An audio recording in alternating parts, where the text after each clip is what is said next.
Bonjour à tous, c'est Taï, j'espère que vous allez bien. Alors, suite aux commentaires, aux nombreux commentaires que vous m'avez laissés sous ma dernière vidéo, je vous ai donc fait un premier tuto pour réaliser une page interactive dans votre Traveler's Notebook. Et donc ici, ce sera la page avec la petite cocotte pop-up.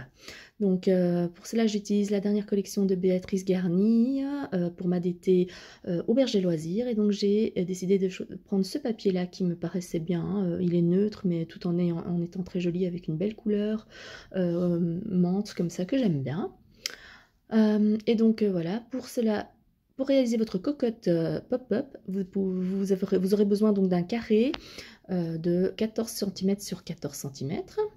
Ensuite, vous devez marquer le pli à 7 cm, c'est-à-dire exactement au milieu, et le faire sur les deux côtés, donc horizontal et vertical. Donc marquer les plis à 7 cm et plier.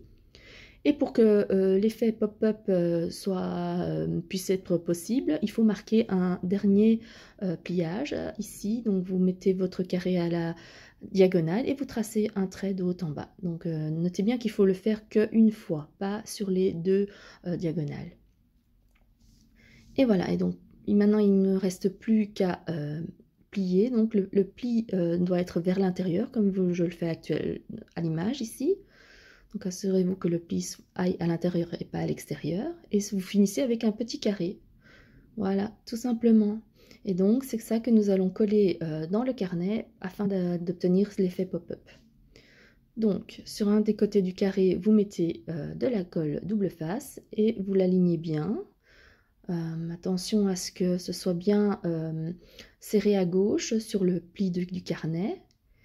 Et donc voilà, je le déplie pour m'assurer que ça rentre bien. Et puis je mets de la colle sur l'autre face du carré, du petit carré de 7 cm. Et je referme le carnet afin que ça colle. Et voilà, c'est tout simple. Donc ici, donc, le système, la structure pop-up en forme de cocotte est terminée. Il ne me reste plus qu'à décorer. Donc pour ce genre de page, il y a largement de place pour insérer deux photos. Donc je mets généralement une photo à gauche, une photo à droite. Vous pouvez en mettre moins ou plus si vous le souhaitez, mais je trouve que c'est un bon équilibre. Alors pour décorer ma page, j'ai utilisé le set de tampons de la collection Couleur Mentalo que j'ai tamponné, j'ai donc tamponné ces feuillages et je les ai découpés au ciseau et maintenant je les rajoute. Je fais en sorte que la branche dépasse un petit peu parce que ça accentue en fait l'effet pop-up quand on ouvre le carnet. Et donc je fais dépasser un petit peu la branche. Là j'ai utilisé donc la planche d'étiquette qui est fournie avec la collection de papier couleur Mentalo. Si vous prenez toute la collection, il y a cette petite planche d'étiquette qui est très sympa. Et donc je vais découper une ou deux étiquettes que je vais rajouter à ma page.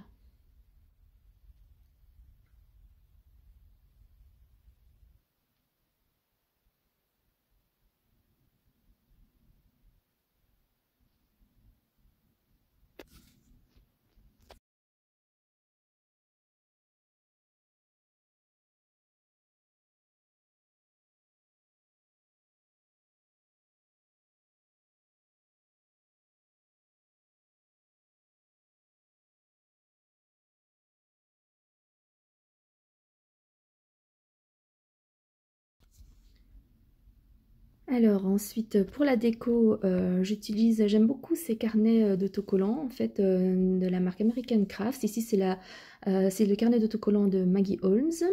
Il y a tout un tas d'autocollants à l'intérieur et honnêtement c'est bien pour décorer vos planeurs tout simplement parce que les autocollants en fait sont très fins, n'ont pas beaucoup de volume et donc ça permet d'en coller beaucoup dans le carnet sans le rendre trop épais en fait, hein, tout simplement. Avant j'avais tendance à mettre beaucoup de chipboard, des embellissements en relief et tout ça dans les carnets et je finissais du coup à la fin du mois avec un carnet beaucoup trop épais et donc maintenant j'essaye de transiter vers des autocollants bien plats.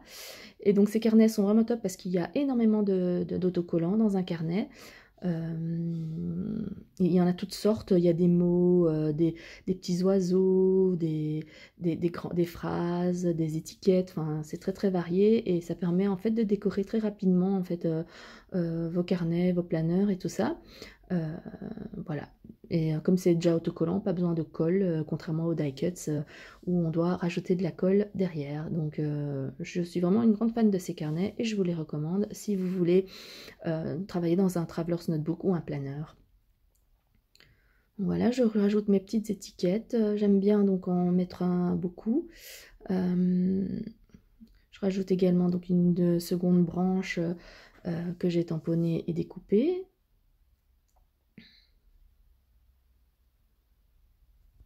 Et je continue comme ça, donc la déco de mon planeur, enfin de mon Traveler's Notebook, pardon.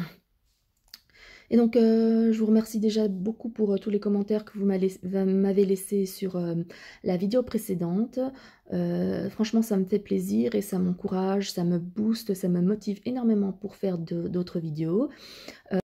Et donc, comme promis, j'en ferai d'autres avec des tutos de mes autres pages interactives.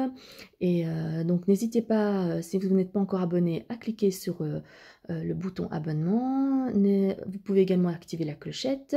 Et n'hésitez pas également à me laisser des commentaires, à liker mes vidéos. Ça me fait vraiment plaisir. Ça me motive et ça me donne envie de faire encore plus de vidéos.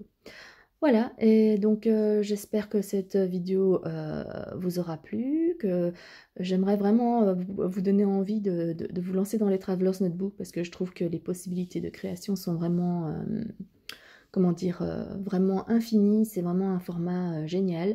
Depuis que je l'ai découvert, je m'en passe plus en fait, tout simplement parce qu'en fait chaque double page de votre Traveler's Notebook est une œuvre d'art en fait, hein. C'est comme si vous faisiez des pages de scrapbooking mais avec dans un format légèrement plus petit.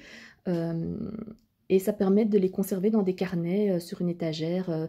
Au niveau du stockage, c'est beaucoup plus simple également. C'est comme des petits livres qui racontent votre vie, ce que vous avez fait au courant du mois et tout ça, les souvenirs. Je prends énormément de plaisir à retourner dans mes carnets, mes anciens carnets, à redécouvrir toutes ces photos, toutes ces aventures de la vie. Donc voilà, je ne peux que vous encourager à tester ce format. Je reste adepte des pages de scrapbooking classiques parce que voilà, les feuilles sont, enfin la page est plus grande, ça permet de se lâcher un peu plus avec les tampons, les encres et tout ça. Mais voilà, au quotidien, ce format de scrapbooking me convient vraiment et voilà, je trouve qu'il on ne l'utilise pas assez. Je sais que certains, certains l'utilisent, mais voilà, ce n'est pas encore très populaire et j'aimerais vraiment que ça le devienne. Voilà. Donc je vous fais plein de gros bisous. Je voyais, je rajoute mes derniers embellissements et voilà, et ma page est terminée. Donc ici, ce mécanisme de pop-up, c'est vraiment un des plus faciles, donc je vous encourage à essayer. Je vous fais plein de bisous et je vous dis à très bientôt. Ciao, ciao!